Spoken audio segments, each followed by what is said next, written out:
Bienvenue dans cette nouvelle édition du Morning News. Voici les titres de l'actualité. L'ancien président malien Amadou Toumani Touré est de retour dans son pays natal. Après un exil de 5 ans au Sénégal, il a été accueilli par des milliers de partisans. Au Congo, un accord de cessez-le-feu entre les rebelles et Dupul et le gouvernement a été signé. Un traité qui vient mettre fin à plus d'1 an de conflit dans la zone. Et puis au Togo, malgré les difficultés, le secteur de la mode est en forte progression. Nombreux sont les acteurs de ce secteur, à l'instar de Jacques Logo, à la tête d'une agence de mode qui s'emploie à garantir son essor. Mais tout d'abord, les Libériens se rendront bel et bien aux urnes ce mardi 26 décembre pour le second tour de l'élection présidentielle, opposant le sénateur Georges Weah et le vice-président sortant Joseph Boakai. La Cour suprême du Libéria a rejeté jeudi 21 décembre la demande du Unity Party, le parti au pouvoir, pour qu'une ordonnance de sursis soit prise contre le second tour de l'élection présidentielle fixée au 26 décembre 2017. L'ancien chef de l'État malien Amadou Toumani Touré a de nouveau foulé le sol malien ce dimanche 24 décembre, mettant ainsi fin à 5 ans d'exil à Dakar à la suite d'un coup d'État du 22 mars 2012. L'ancien dirigeant a été accueilli par l'actuel Premier ministre, mais aussi par des milliers de partisans. Les détails dans ce reportage de notre correspondant Mokhtar Bari. Amadou Toumani Touré est arrivé ce dimanche 24 décembre à Bamako. Exilé au Sénégal depuis 5 ans, son retour était souhaité par une large frange de la population. Le président Ibrahim Boubacar Keïta, qui avait répondu favorablement à la demande des partisans de l'ancien chef d'État, a affrété son avion de commandement pour le ramener du Sénégal. Le président ATT a foulé le sol du Mali dans une liesse populaire. Aujourd'hui, le Mali est au bord d'un précipice sans fond. Il faudrait que les Maliens comprennent qu'il est temps de ranger les rancœurs, il est temps de dépasser les passions, il faut mettre ce pays au-dessus de tout. Et pour qu'il y ait résilience, il faut cela. Sinon, nous ne nous en sortirons pas. Vous savez que le président ATT est général d'armée, il a fait l'école de guerre, il a toujours dit « j'ai appris à faire la guerre, mais je suis un soldat de la paix ». Et je crois que les Centrafricains savent cela plus que les Maliens. Il est plus reconnu dans le monde comme un homme de paix plus qu'un général. Dans les rues, les habitants de Bamako, à coups de klaxon, ont suivi le cortège jusqu'à la résidence du président Ibrahim Boubacar Keïta. Le chef de l'État et son cadet Amadou Toumani Touré ont eu un tête-à-tête. Les Maliens espèrent que ce retour d'Amadou Toumani Touré contribuera au retour de la paix. Bien sûr qu'on est content de le voir. Sentiment de joie, de satisfaction. Pour le pays d'abord. Pour le pays. Parce que vous savez, aujourd'hui, voir cette foule que vous avez vue, ça fait plaisir. Ça fait plaisir que les Maliens se retrouvent sur l'essentiel, qui est la réconciliation nationale. Donc, vous savez, ce geste qui fait que le président ATT retourne chez lui aujourd'hui, revienne chez lui, est un geste de réconciliation nationale, est un geste d'unité nationale, est un geste d'apaisement. Très contente, vraiment très contente. Je suis née au Gabon, grandi au Gabon, oui, allez-y.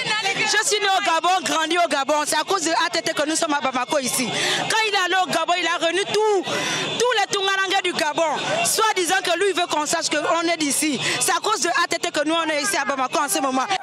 Amadou Toumani Touré devra rester quelques jours dans son pays.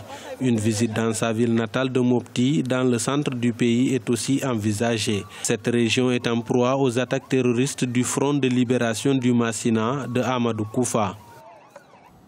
À ce sujet, écoutons la première déclaration de l'ancien chef de l'État de retour au Mali. C'est avec beaucoup d'émotion que je rentre au pays natal. Permettez-moi tout d'abord de réserver une pensée pieuse aux victimes civiles et militaires, maliennes et étrangères, qui, du fait d'une guerre injuste et cruelle qui nous a été imposée depuis tant d'années, aux blessés, aux handicapés, tous ceux qui ont éprouvé des douleurs énormes, je les souhaite prompt rétablissement. Mais permettez-moi encore de saluer et remercier du fond de mon cœur Son Excellence le Président de la République, Ibrahim Boubacar Keïta, pour tout ce qu'il a consenti en tant qu'effort et toutes les commodités qu'il a fait mettre en place pour me permettre aujourd'hui de revenir dans notre très cher pays. Je lui dis merci. Au Congo, un accord de cessez-le-feu et de cessation des hostilités a été signé ce samedi 23 décembre entre le gouvernement congolais et les rebelles de la région du Poul, dirigés par le pasteur Toumi. Un accord qui vient mettre fin à un conflit qui a débuté en avril 2016. Les précisions avec Ashley Duprat. C'est à Kinkala, à 70 km au sud de Brazzaville, que l'accord de cessez-le-feu et de cessation des hostilités a été conclu entre le gouvernement congolais et les rebelles de la région du Poul, menés par le pasteur Ntoumi, de son vrai nom Frédéric Binsamou. Sous le coup d'un mandat d'arrêt, ce dernier a été représenté par Jean-Gustave Ntondo, secrétaire général du CNR. Aujourd'hui est un grand jour pour les Congolais. C'est le jour où nous venons de signer l'accord de cessation des hostilités. Tout a été pris en compte, il n'y aura plus de bousculade. Tout le monde va se rendre compte à travers la presse que ça y est, le cessez-le-feu est signé. Un comité ad hoc va donc être mis en place pour suivre ce qui va se faire. C'est un processus. Le CNR, qui a pourtant été dissous en 2016 par le ministère de l'Intérieur, lui-même également présent lors de la signature de l'accord. Ce qui, pour certains opposants, pose la question de la légitimité de cet accord. Pour d'autres, la signature de cet accord ne représente qu'un camouflet. La problématique du Poul est une problématique qui commence à plomber la vie de tout le pays. Le moment est venu d'en finir. Et d'en finir, pas que avec le Poul, mais avec la crise globale. La démarche du gouvernement est incongrue. Le président de la République nous dit qu'il ne peut pas négocier avec des terroristes. Des mois après, on nous dit que le gouvernement passe un accord avec le pasteur Toumi. Mais c'est contradictoire. Cet accord, qui pour moi n'est qu'un accord partiel, qui ne tient pas compte des éléments qui fondent même cette crise politique. La région du Poul, située au sud du Congo, est paralysée par une crise depuis avril 2016. Une crise dont le pasteur Ntoumi, à travers sa signature du cessez-le-feu, entreprend de clôturer, notamment grâce au ramassage des armes détenues par ces ninjas. Dans l'actualité également, belle performance économique du Sénégal. Le PIB du pays a progressé de 3,1% au troisième trimestre de l'année 2017 par rapport au trimestre précédent. Une progression qu'on peut attribuer à la croissance de 7,4% de l'activité du secteur secondaire et de 4,6% de celle du tertiaire selon l'Agence nationale de la statistique et de la démographie. Le secteur de la mode est en pleine croissance au Togo. Afin de maintenir le cap, cela nécessite des moyens financiers et l'investissement des autorités politiques. En attendant d'obtenir ces soutiens, les acteurs de ce secteur s'emploient à le faire progresser par leurs propres moyens. Reportage de notre correspondante Aimé Fakofi. Ils sont nombreux ces jeunes acteurs togolais de la mode à faire valoir leur talent d'artiste, que ce soit en top modèle, photographie de mode, mannequinat ou encore designer. Certains en ont fait un métier, à l'exemple de Jacques Logo, directeur de la maison Challenge, une agence de mode installée au Togo et promoteur du Festival international de mode 228.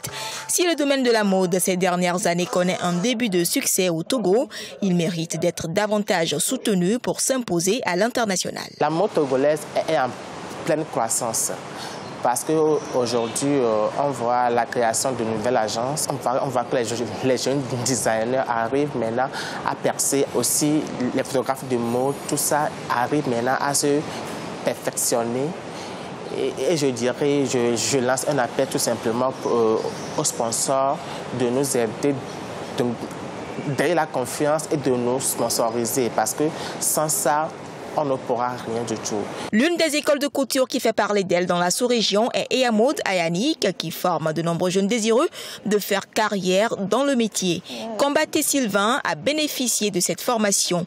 Aujourd'hui propriétaire de la marque Sylvanac, le fils de la célèbre créatrice de mode Nini Nikoué a décroché en août 2017 le prix du meilleur jeune styliste au Festival international de mode et du mannequinat africain. Je pense avoir une entreprise de confection du vêtement. Après ça, avoir une ligne de prêt-à-porter,